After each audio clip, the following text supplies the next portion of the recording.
Le Dolomiti Lucane. Molti arrivano qui attratti da un panorama da cartolina, ma è una percezione parziale. Certo, la bellezza è innegabile, ma la vera vocazione delle Dolomiti Lucane è un'altra. Questo non è solo un paesaggio da ammirare, ma un ambiente che invita a un dialogo millenario tra uomo e natura. Un luogo che ha trasformato due antichi borghi in un palcoscenico di roccia e storia. Oggi proviamo a leggerlo.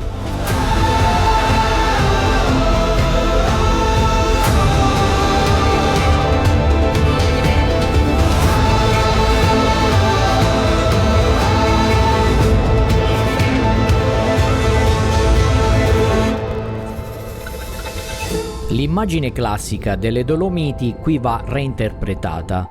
Queste non sono le cime alpine di calcare, ma guglie di arenaria modellata dal vento che si stagliano nel cuore della Basilicata.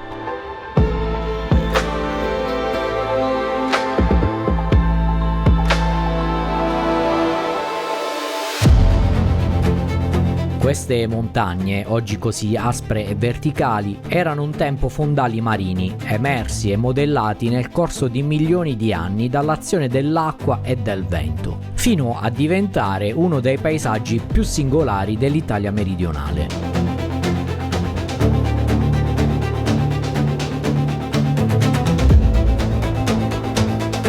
Non solo la forma insolita delle rocce, anche le case di Castelmezzano e Pietrapertosa non sono un semplice paesaggio da contemplare. Esse, infatti, appaiono aggrappate alla roccia quasi come se nascessero dalla roccia stessa.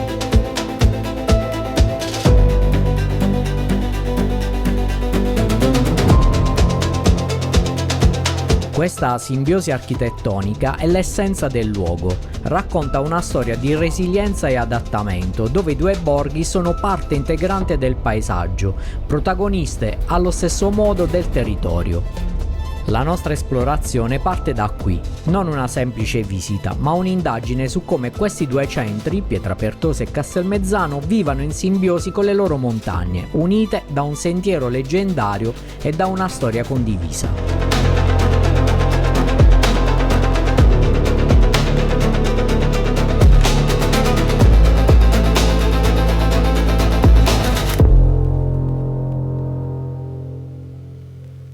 E con questa pietra inizia il percorso delle Sette Pietre. Si tratta di un percorso che collega Castelmezzano a Pietrapertosa, lungo circa 10 km, andata e ritorno.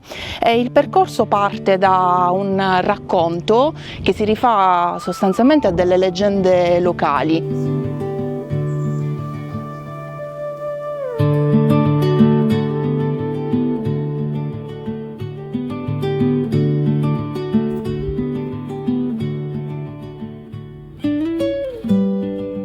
Il legame più profondo tra i due borghi è un sentiero antico, un nastro che si snoda per circa 2 chilometri nella valle sottostante.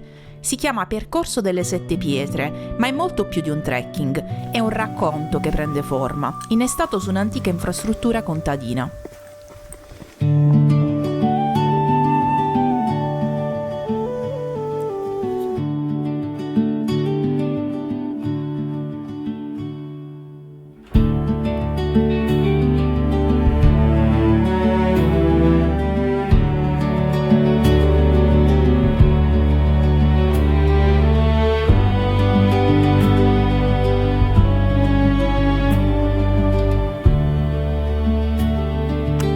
Il tracciato ricalca questa vecchia via, scendendo dai quasi 1100 metri da Pietrapertosa verso la gola del torrente.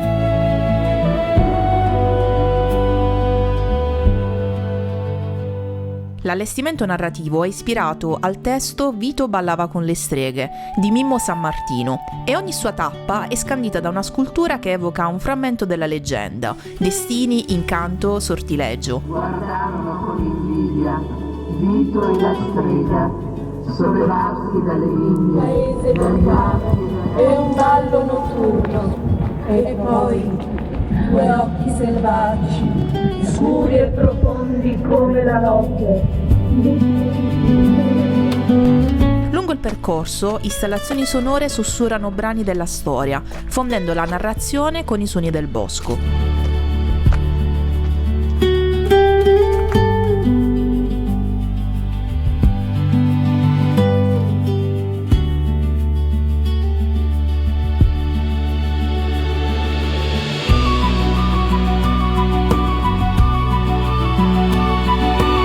Attraversato un ponte di probabile origine romana, il sentiero risale verso Castelmezzano.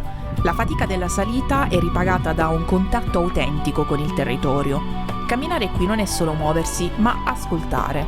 Ogni passo rende evidente come il paesaggio non sia uno sfondo, ma un elemento attivo, un narratore silenzioso che unisce da secoli le due comunità.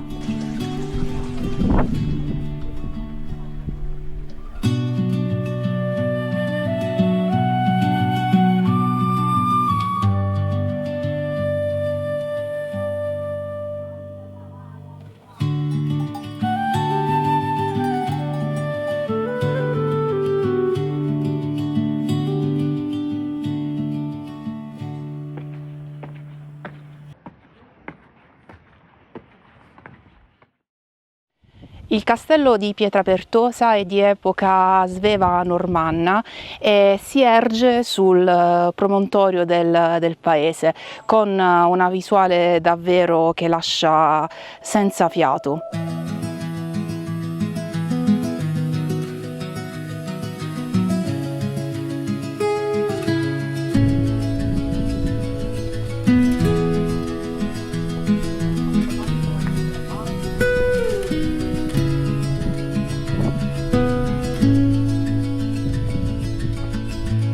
I due poli di questo universo di roccia hanno anime distinte e complementari. Pietrapertosa, il comune più alto della regione, è un nido d'aquila dominato dal suo castello. Il percorso per raggiungerlo è incredibile, anche un po' faticoso, ma il paesaggio ripaga lo sforzo.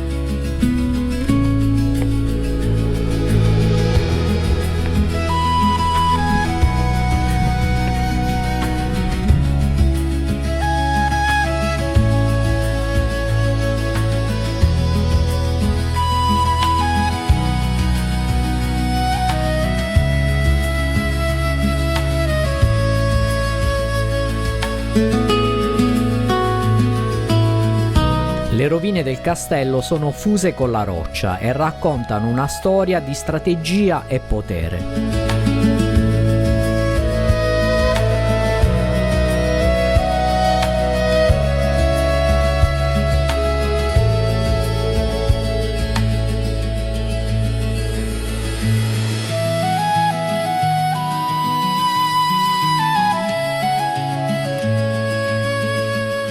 Sull'altro versante sorge Castelmezzano, un anfiteatro di case incastonate nella roccia. La sua origine normanna si percepisce nell'architettura raccolta, quasi protetta da un abbraccio di pietra. Passeggiare per i suoi vicoli offre prospettive opposte. Qui non si guarda la valle dall'alto, ma si alza lo sguardo verso le guglie rocciose che incombono come guardiani silenziosi. È un borgo che, invece di aprirsi all'orizzonte, comprime lo spazio. Qui lo sguardo è costretto a salire, incanalato tra i vicoli stretti e le scalinate.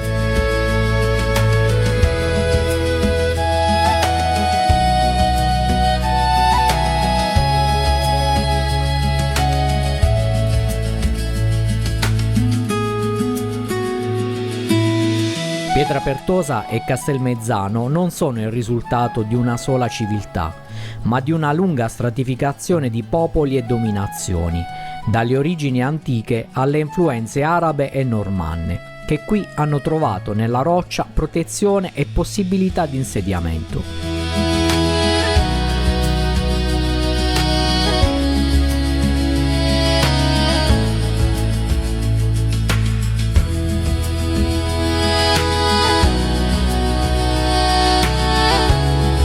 Questo paesaggio storico oggi offre nuovi modi per essere vissuto. Le attività moderne non cancellano il passato, ma lo reinterpretano, offrendo prospettive uniche.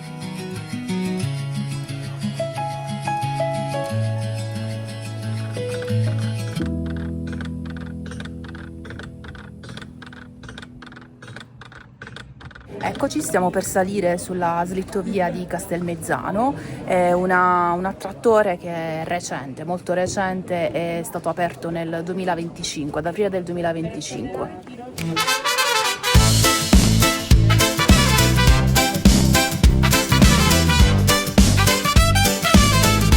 L'attrazione più recente è la slittovia di Castelmezzano, un nastro d'acciaio che serpeggia per la sua discesa di circa 1 chilometro. A bordo di un bob si sfreccia tra le rocce fino a 40 km/h, un'esperienza adrenalinica che unisce velocità e stupore, con il borgo come scenografico punto d'arrivo.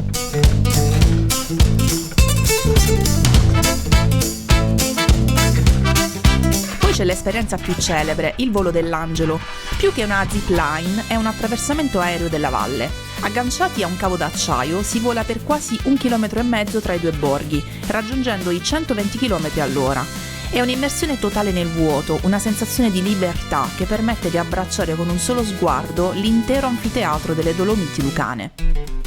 Per chi cerca un contatto più intimo con la montagna, ci sono le vie ferrate. I percorsi attrezzati richiedono preparazione ed equipaggiamento, ma ripagano con un'esperienza verticale indimenticabile, sospesi tra cielo e terra. A collegarli un ponte nepalese di 72 metri, un test di equilibrio e nervi saldi sospeso sulla gola del torrente.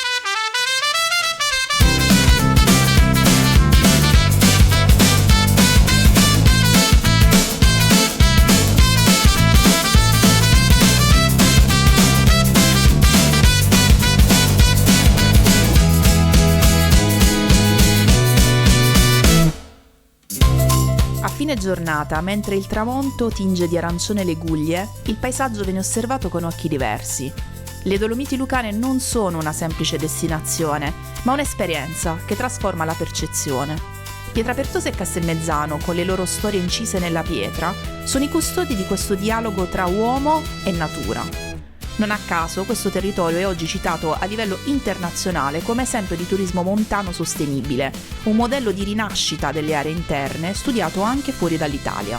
Il percorso delle Sette Pietre ne unisce le anime attraverso la leggenda, le antiche fortezze ne raccontano la storia strategica e le avventure moderne, dal volo alla roccia, offrono nuovi linguaggi per interagire con questo ambiente straordinario. Questo luogo non si limita ad essere ammirato, ma chiede di essere vissuto, attraversato e compreso in tutta la sua complessa bellezza. Resta una domanda: quale di queste esperienze incarna al meglio il dialogo tra uomo e natura, definendo l'essenza di questo territorio? Raccontacelo nei commenti. Per continuare a esplorare luoghi dove il paesaggio diventa avventura, li invito a seguirci nel nostro prossimo viaggio.